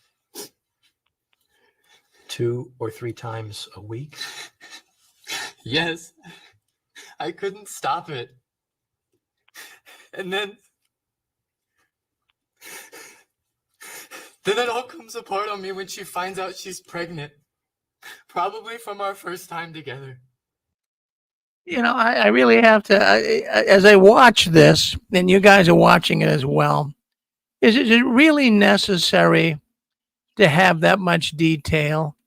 I mean, the poor guy, I mean, it's good acting. I have to say that the young man here is doing a good job acting. But, I mean, seriously, you have to, but that's what the elders would do. That they would badger you. They would interrogate you. You know, why didn't you come to us sooner? Well, he did come to them. But why didn't you come to us sooner? And how many times did you have sex with her? What difference does it make?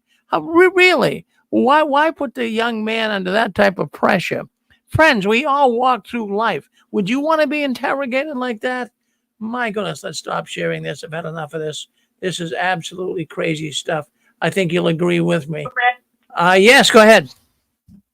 This is Angela. And no, I think what appalled me about listening to that was just that, it's like Eve, right? She's the one who tempted the man. And so it comes across like he just couldn't handle her temptation. It's the same old witness crapola that always blames the woman. She's the evil Eve, even though Adam was right there. It's clear in the Bible, clear as day, that he was standing right next to her when she ate. And yet it's blamed on her. It's always blamed on the woman. And that is really disturbing to me. Want to say. Well, I'll tell you, it's funny because I had Susan, my wife, listen to it too. And that's the first thing she said. They're blaming the woman. They're blaming the woman. And even that Robbie, as sad as he was, he's saying the woman seduced him. You know, I'll tell you what. You know, Rick, maybe what we ought to do is put the women that have left in a room with the elders and let them beat them with rods. You know, I mean, really, these women, you know, when they hear this stuff, they got to be appalled. I mean, it's totally disgusting. And like you said, it's way too much information. And my question is this, Rick, when do people ever grow up in the witnesses? I mean, they talk to people like this when they're 65. I mean, they're 60, 70, 80, and they're telling them they can wear a beard. Hey, I was going to tell you, we overheard some people talking in a restaurant the other day, and apparently it was a table of witnesses, and they were saying that the beards were out of control. It was these young people, they were sitting around drinking, and they go, yeah, in my hall, this happened. In my hall, this happened. They said, yeah, my dad don't know what to do. These guys are growing their beards down the middle of their chest. And the lady says, well, the governing body didn't tell us any certain length. And so could you imagine, Rick, being in there? I mean, you got Santa Claus coming in. You got all these different people coming in. You're going, what the hell just happened? But here's the thing, Rick. I think, honestly, this is going to sound weird. But when I just listen to that clip, I would think if you were a woman right now, today, living right now, I don't care how asleep you are. If I was at that assembly, I'd walk out. I mean, think about it, Rick. Really, wouldn't you? Wouldn't it? I think they're trying to push him away. I think that is the most insane video I've ever heard. Really, Rick, think about that. That is the most insane video I've ever heard in my life. In fact, we got an assembly here tomorrow. I got to go see what's going on. It's the last day down here. We got to go see what's going on. But Rick, don't you think someone in their right mind, some woman in their right mind would sit there and go, I'm not taking this shit. I'm out of here. Do you agree with me, Rick? I mean, really, I'm serious. I'd be running for the hills. Stephen Lett, babies aren't enemies, Jehovah. Are they trying to push him away? I think they want him out of there, and I think they want those kingdom halls. And if all hell breaks loose with this election that's coming up, I think it's going to give them the perfect opportunity to shut it all down and take all the property. Anyway, go ahead, Rick. Yeah, well, no, in fact, I agree with you and Angela. I like Angela's comment too. It's the woman is always the one that gets the bad end of the deal. And this is truly disgusting. But what I was thinking, what did this guy really do? It's not that abnormal. All right. He had consent. He had consensual adult relationship. Now, I'm not saying it's a good thing. It can create some issues, I'm sure. But he got the girl pregnant. And now I'm thinking he needs a support. He needs a support to emotionally weigh the responsibility of him being a father. These men have zero concern for the child or the woman, right? I mean, that wasn't even brought up. Right. So here you have... Man, how many times? Why would you ask? Like you said, once a guy has sex, he has sex as many times as he can. I mean, or a woman. It's like it's none of their business. It's like it's obvious you had sex, and it's obvious from a mature point of view that it would be multiple times or many times, or that's stupid. And to say, why didn't you tell us sooner? Who the hell is going to tell somebody if they're inflamed with lust and they go have sex? I mean, you're going to go to the elders and say, like a 12-step, and say, hey, I'm really tempted today. And, Well, let's just say they were in love and actually that was the real reason they had all the sex. I mean, it's just so sick to me that they have to make this such an evil thing. Thrust the evil woman out from among you and her child because she's going to remind you of all the bad things we're not supposed to be doing. I mean, it's just so disgusting. It's like, when are those governing body going to effing grow up? I've been out for 20 years, and I'm afraid of these women now because the governing body, they can tempt me. Well, I'm thinking it's supposed to be a Christian organization. So they're asking this young man who he thinks got his girlfriend pregnant to break up with her. Well, you don't want any association with her, so break up with her. And now after she's pregnant, is he going to be a deadbeat dad? Is that what Jehovah wants? I mean, really, this is not stuff. It's crazy, Yeah, it is, Rick. And Mr. Farron? Yes, go ahead. Mr. Farron? Yes. I think one of the things that really ticked me off about the video, just how wimpy Jehovah's Witnesses are. Where I came from, witnesses always had a reputation for the males being wimpy, bumpy, wimps. And here you have this video. This guy had sex with a girl that he was attracted to. And he's wimping out, and he's crying, and he's, it's so disgusting to me. Why you couldn't be, in the real world, that conversation would have been completely different. And let me make another point that really disgusts me about this organization. Why did this woman get pregnant? She got pregnant because they, meaning the male, didn't use any contraception. Why? Because Watchtower doesn't teach contraception. Watchtower doesn't teach safe sex, because that same sexual encounter that got someone pregnant could have also transmitted a horrible disease, including AIDS, and you could have died. None of this kind of stuff comes up in the conversation. All it is, oh, you sinned, and oh, you did, and how many times? Why didn't we have a conversation in the middle of that about safe sex in the first place, using contraception? None of that kind of stuff comes up. So you have that piece on top of how wimpy the elders sound, as well as this young man who's crying like a baby because he had sex with a girl. It's unbelievable to me. It is unbelievable. Thank you for the comment. Hey, Rick? Yeah, go ahead. You want to make... hold on 1 second. Yeah, let's go with who's out of the phone right now. This is Keith. Go ahead. The pastor, babe. We got about 10 different people on here. Let's go with the young man first. I think we've heard him first. Go ahead, sir. Hi, yeah, I just wanted to add to everybody's comments. It's such a culture of, my name's Keith. It's a culture of, shame about sex. You should feel ashamed. And of course, Nort didn't even have a wife till I think he was like 48 years old or something when he had a wife for the first time. And then everyone else was allowed to finally have a wife at Bethel. And this whole culture of feeling guilty about something that should be really wonderful and beautiful and good. They should be like, oh, wow, you have a baby? That's wonderful. But instead they have to turn everything that's fun and enjoyable and into this shaming session where they interrogate people and have to control who they marry, the most intimate aspects of their life. It's so intrusive and it's terrible. And to experience that guilt, like you did something wrong. He didn't do anything wrong. He fell in love probably. And who knows? They want to get married. That's beautiful. So what's wrong with that? But so anyway, it's just an interesting, the whole topic of having to ask these intrusive questions. Whoever invented that was probably Nor or somebody in the writing department there. But that whole culture is totally insane. Anyway, that's all I have to say. Well, thank you, Keith. Pastor Babe, what do you have to say on the couch, Pastor Babe? So to dovetail off of Keith, okay, so she had an aquarium. So she asked him if he wanted to see her aquarium. And what made me laugh so hard was like, how many times has she used this line? To be so seductive and to, wickedly seduce men with an aquarium, okay? It's just like, he was quite the harlot, So, and he didn't know the idea of how many weeks it would take for someone to get pregnant. The elder tries to explain that to him, and he's just like, what does it even matter? So the elder's even trying to give him a little bit of education, and he's still not getting it.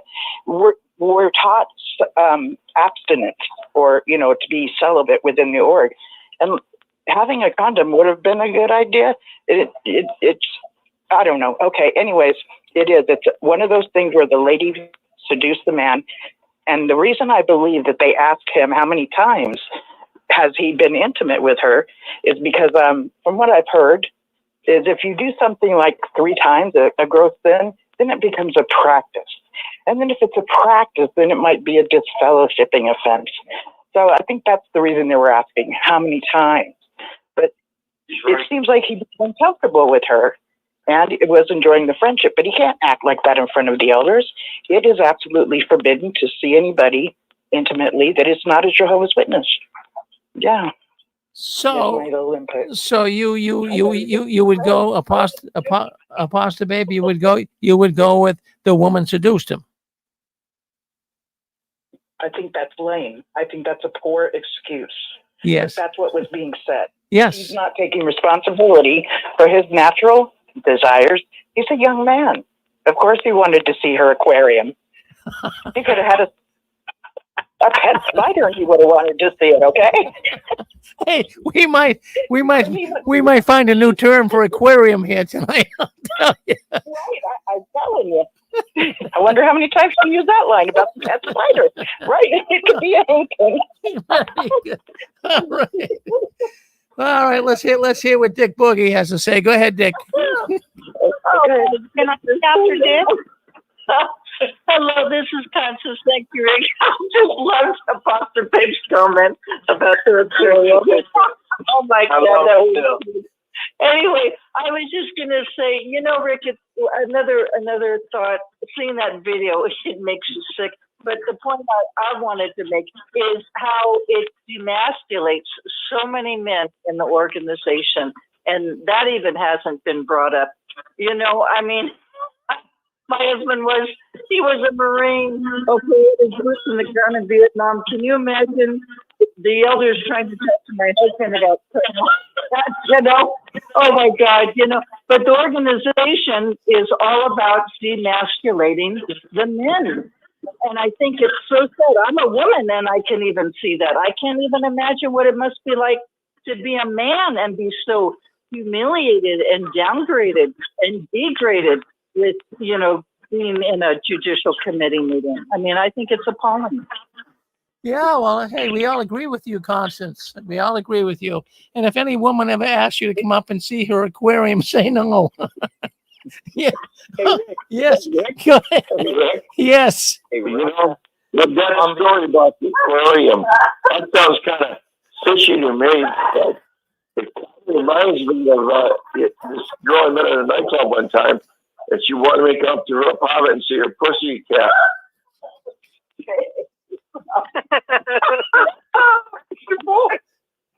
Hey, Rick. Yes, go ahead. You're on with us. Go ahead. Hey, Rick. This is Gilbert. Constance is right, because I was saying the same thing, and I've talked about it many times before. How they're not men of testosterone. They're not manly men. You don't think of the governing body like John Wayne, but the fact that you have a grown man crying after having sex with a woman, but he's not crying like on his knees saying thank you, thank you, thank you, thank you. No, he's crying, and that is so unattractive. And any woman that sees a man crying after sex, this is not like, hey, this is going to be a great dad. Like, she's pregnant with a man who's crying after having conceived a baby. Now, this is why I am GG for GB, because if I were in charge of making that video, I would be high-fiving the guy. We would be popping the champagne bottles. We have a baby. He did it. He touched down. This was a grand slam, and we would be celebrating, and we would be saying, we're gonna party from now till the wedding. Yeah, get married. Get married, have the baby, and have a wonderful life. And like I said in the chat section, I would be playing the "Ain't That a Kick in the Head" song by Dean Martin, because that's what the song is about. That he picks out a king size bed. He's happy because it's a kick in the head, and he's going to be happy for the rest of his life. So the way normal people look at sex is, and having a baby is like, you did it, man. You've accomplished the greatest task that you'll ever accomplish in life.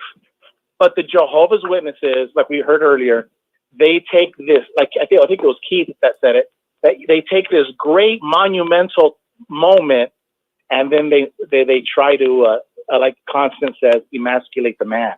So I say no, high five, party, and get the guy a down payment on his home. Well, I mean, I don't think go that far, but I mean, you're right, people would rejoice. Let's go with is it 302 Newcastle? Go ahead, 302. Yeah, hi, Rick. It's Aaron. Yes, Aaron. I just want to put a little bit of different perspective on this, if I can.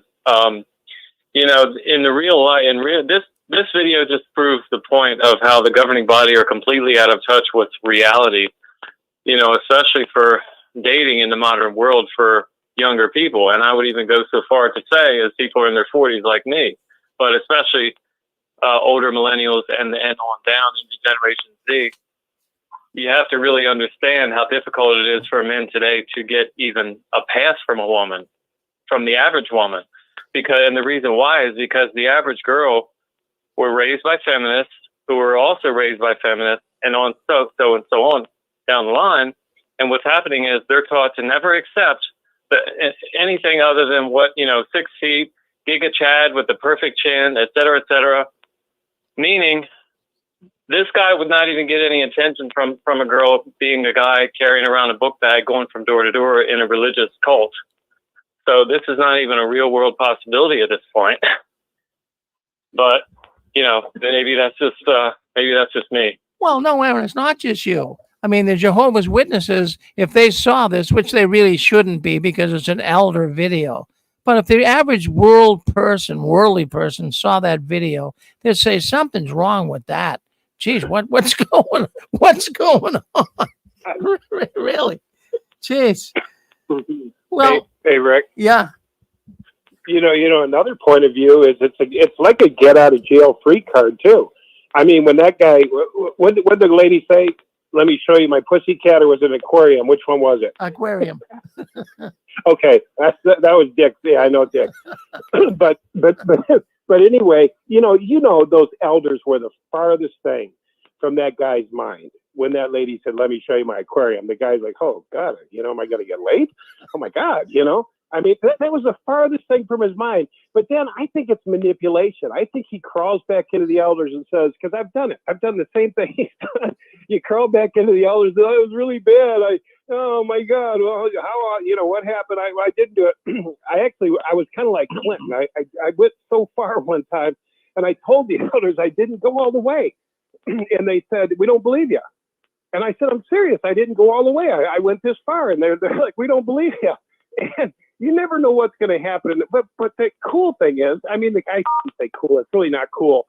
But it is a get out of jail free card. All you got to do is go in and cry to the elders, let them play their game of, you know, the authoritarian dictator, and tell them how sorry you were and you wish you would have talked to him sooner, and you get a smack on the hand. And then I'm sure the guy's thinking, how can I get out of this thing? You know, having this baby. Most witnesses aren't prepared to take on a baby, and you know, they got all that programming. This is a worldly woman or whatever, and they're not really, a lot of them aren't financially ready to take on this. So I'm sure he was thinking, you know, in his mind, how can I get out of this?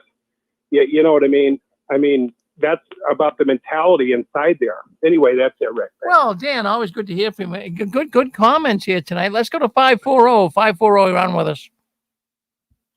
Okay, Rick, it's David. Now, you all know that I'm not a Jehovah's Witness, but I'm married to a Jehovah's Witness, okay? Now, when we had our first child, I wouldn't let my son go to the Jehovah's Witnesses, and I wouldn't let my second son go to the Jehovah's Witnesses. And then on top of this, the elders and the women, the wife of the elder, kept coming to our home and kept trying to talk to our children to convince them that organization was the true religion. And they were only 5 and 6 years old at the time. But the good blessing was that my youngest son was hearing impaired and hard of hearing. Yeah, we're having a hard time, Dave, hearing you, but it's kind of off subject here. It's kind of off subject. Let's go to 248. 248, what's up? Go ahead, 248. Hi, Rick. How are you doing? Good. Well, my comment, I'm looking at it from this perspective. I don't look at this young man as being weak because he's crying. What people got to understand is this young man was raised as a Jehovah's Witness. And he took this religion very seriously. This is not a weak brother. This is a strong brother. And he was raised as a Jehovah's Witness to take it very seriously about sinning. So quite naturally, he's going to cry. You cannot look at him like he's a non-Jehovah's Witness. Now, yes, if he's a non-Jehovah's Witness young man, he was crying, yes, that would be unusual. You got to understand, you got to keep it in perspective.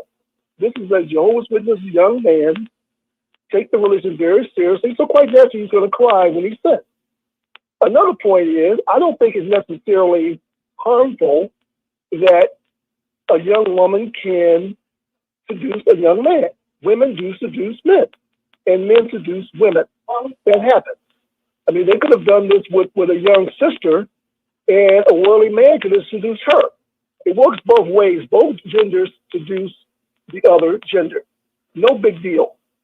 Also, the fact that it doesn't necessarily mean that they're in love. They're in lust. He's attracted to her. She's attracted to him. They had sex. Plain and simple. Doesn't necessarily mean that they're in love and they're going to get married. And the thing is that if he had used protective sex, then it wouldn't be no pregnancy anyway. But also, if you notice in that particular skit, is that she told him that she was pregnant in 2 weeks, which is impossible. As a matter of fact, that was brought up by one of the elders, that she said that she got pregnant in 2 weeks. So she might be trying to scam him. Who knows? You know, she knows he's a nice young man, upstanding young man. So sometimes young women try good men. So, you know, the thing is, I try to keep things in perspective and realize that this is a situation where they're not necessarily in love. They're in lust. It happens all the time. It's very normal for young men and young women to be attracted to each other and have sex. Plain and simple. Necessarily mean they're in love, getting ready to get married. Well, thank you, John, for calling in and giving your thoughts on it. I mean, people have different thoughts on it. And boy, I'll tell you, we have a lot of people calling in. Thank you, John. Thank you. Let's move on to 925. 925, what do you have to say? Hey, Rick, this is a pasta dude. It's an elders training video. And what I think is clearly available to the elders there is how to interrogate and scour down to the baser sense of the sin. After all, he starts out that, you know, he does the 2 week window and he's as if it was only one time. And it's the technique of like, and then they say, well, we want to be sure we free your conscience. So you can't do it on your own. They're telling the elders, these people in front of you won't tell you the truth, but this is how you get it out of them. And of course, they're all in good repair at the end of this because now they don't feel bad. They just got exposed. And then this guy, the scale is on disfellowshipping here because he hasn't been forthcoming. They're going to go back at him with you not worried about your relationship with Jehovah. So remember in the whole thing, if it's an elders training video, it's what they want the elders to know and how they dissect the victim, because they don't care about your feelings. After all, remember the suicide rate, they're not therapeutic. Thanks, Rick. Well, good comments, Apostle Dude. And I like what you're saying. Even the elders, I was noticing them in the video. There was 3 of them. And this is a power trip for the elders. And it kind of reminds me when there's a powerful king who sits on his throne while a prisoner is on his knees begging for mercy. That's what it reminds me of. And the man is crying, whether it's genuine or not, who knows, but he's all upset. But it's just like powerful kings. Here is the young man begging for mercy. These elders literally have the power to destroy this little man's entire life, killing him in effect. They could ruin his whole life by cutting off everyone in his life from him. So here he sits, crying like a baby, begging these men not to kill him, figuratively. So, I mean, this is how heinous the Watchtower is. Those elders sat there and they had that feeling of power. That power was pulsing through their veins, pretending that they were showing humility and concern. They didn't give 2 hoots of beans about Robbie. They get off by sending out this verdict of guilty. And then they say Jehovah is the one that gave him the spirit for the verdict. I'll tell you what, it's a whole display of bad, powerful men tripping a little menial nobody. That's exactly what they do. And they are nobodies. They are nobody at all. But that's what the Watchtower does. And I'll tell you what, it's really disturbing. But just to go on, Robbie did get disfellowshipped. The elders consulted with each other. They sent Robbie out of the room, and he did get this fellowship. But now, if you want to hear more, you want to stay tuned to our program coming up next after it's after the Watchtower. In fact, Eric is going to be coming on very shortly, and he's going to be talking about this very issue. It's going to show how Robbie's trying to get back in to the organization with a reinstatement. So Eric will be on next with his program Awakening after the Watchtower, coming up next right here on Six Screens Telenetwork. Boy, I'll tell you what. All right, let's do this because we do have Eric on bat. I want to thank everyone. Do we have one more? Go ahead, Grace. You want to say something? Go ahead. I just wanted to say that I have higher expectations on the Six Screens. And if you're going to try to be international, this has got to stop. I mean, Eric accused me of being a feminist, and Aaron is talking about feminists.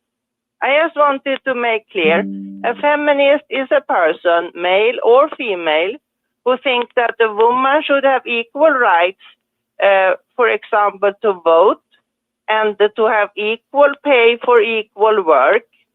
So, I mean, this is ridiculous. This word can't be thrown around here at the Six Screens.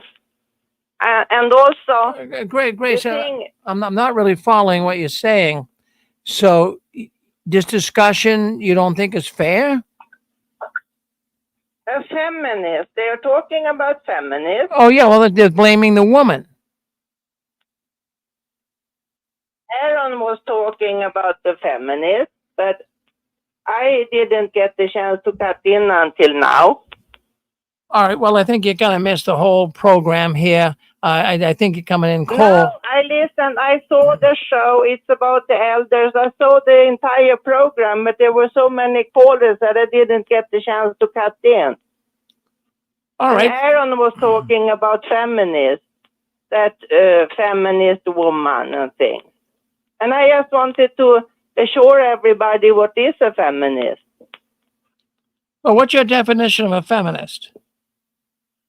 Yes, it's somebody, male or female, who thinks that women should have equal rights. For example, But that's not what it's turned into. Or get That's not what it's equal turned pay. into, Greg. It's not equal. They He want to was be above asking- men. And they want to be little men. Excuse me. He asked me, and I was responding. Now you interrupted me. He asked me what the feminist is. So anyway, and a feminist is somebody, also male or female, who thinks that women should have equal pay for equal job. And Eric has accused me of being a feminist. Well, let's not get into And point. he accused me of emasculating men, that I am a man hater, and he even said right. that I'm against Well, men. all right. Well, So this all pushing women down on this channel. It's got to stop. I mean, Eric. There's nobody pushing. There's nobody pushing women. This is appalling to me. Eric is Wyatt Earp on steroids, and nobody's addressing it. You're walking on eggshells Well- around him, and this feminist. I don't agree with the things she's saying. That's not right for her to come on. First of all, you don't come on and start, naming names and accusing people. You can have your feelings, he can have his. So, I mean, that's my feelings on it. All right. So, okay, we'll take one more call. 302. You want to come on? Is that you, Aaron? Well, let that go with Grace. It's a sore issue with her. She gets very bent out of shape on this word feminism. I don't know what knocks her out of the park on that, but she doesn't really want to consult or learn anything about America. She lives in Sweden. It's a different country. All right. So anyways, we got Eric coming up next. We do have some secret words. I don't think any of them was mentioned here tonight. So I want you guys to earn some points. So let's see if we can earn some points here tonight. We don't have time for the Jeopardy music, but let's just kind of cut it short here. No one said the secret words tonight. See if you guys can win some points here, and you'll have to tabulate them yourself. You'll get a point if you win. Save up your points, and you can get some prizes. All right, so now we're going to go, okay, this is something that we all did in service. What did we do in service? What did we call it? What did we call our service work? What were we doing? We were going, okay, door to door. Door to door. All right. Well, I said it before you guys said it, so that one's got to go. All right. So when you were a young person in school, in elementary school, why were you sent out of the room? So you need to do the Pledge of Allegiance. Okay, David, mark yourself down. Keep a point on that one. Okay, that's the answer. All right. Okay. So anyways, we have, many, many religions that have come out of the Jehovah's Witnesses. In fact, actually, Jehovah's Witnesses came out of these people. So who would these people, the Jehovah's Witnesses? Well, I should say no. I'm going to work at the. I'm gonna work it another way. Actually, these people, in essence, even though they might deny it, but they came out of the Jehovah's Witness movement. What would they call them? It began with an R. Russellites. You got it, Russellites. Keep score, whoever that is. Keep score. All right. All right. Okay. All right. So, anyways, the elders, they certainly walk around like they are know-it-alls, like you just saw in our video. So they have a they have a book. Well, what do they call that book? Elders manual.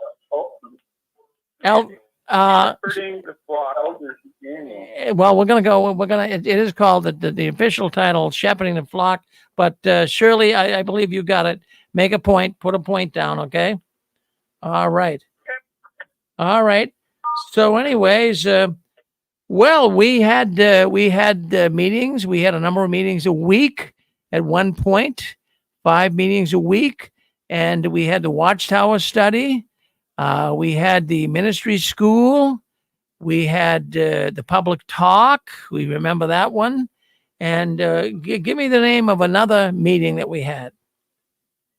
The book study. The weekly book study. Who said that? Pasta dude. Okay, Pastor Dude, give yourself a point. Now you guys have to keep the points. When you guys get up to 6 points, let me know, because I got some really nice prizes. Hey, we're gonna have to end it there. I hate to do it, but that boy Robbie, the young man, I should say, Bobby, in the video, he did get this fellowship. Eric in his program coming up next. He's going to talk about how Robbie is trying to get reinstated. Now, this really ticked Eric off. Him and his wife were just fellowshipped as Jehovah's Witnesses, and they tried to get reinstated numerous times. And this was a trigger point for Eric. He's going to talk about that next on his program. Friends, I want to thank you all for coming into JW World News tonight. Now, I don't want you to ever give in, up or out. Keep waving the flag of victory and never let your visions die. And the last one, leaving the Watchtower, please turn off the new light. Let's end the program here. Thank everyone for commenting on Facebook, commenting on YouTube, commenting on our radio network. We appreciate it. Let's end the stream here, and we're going to go to Eric's program, Awakening After the Watchtower.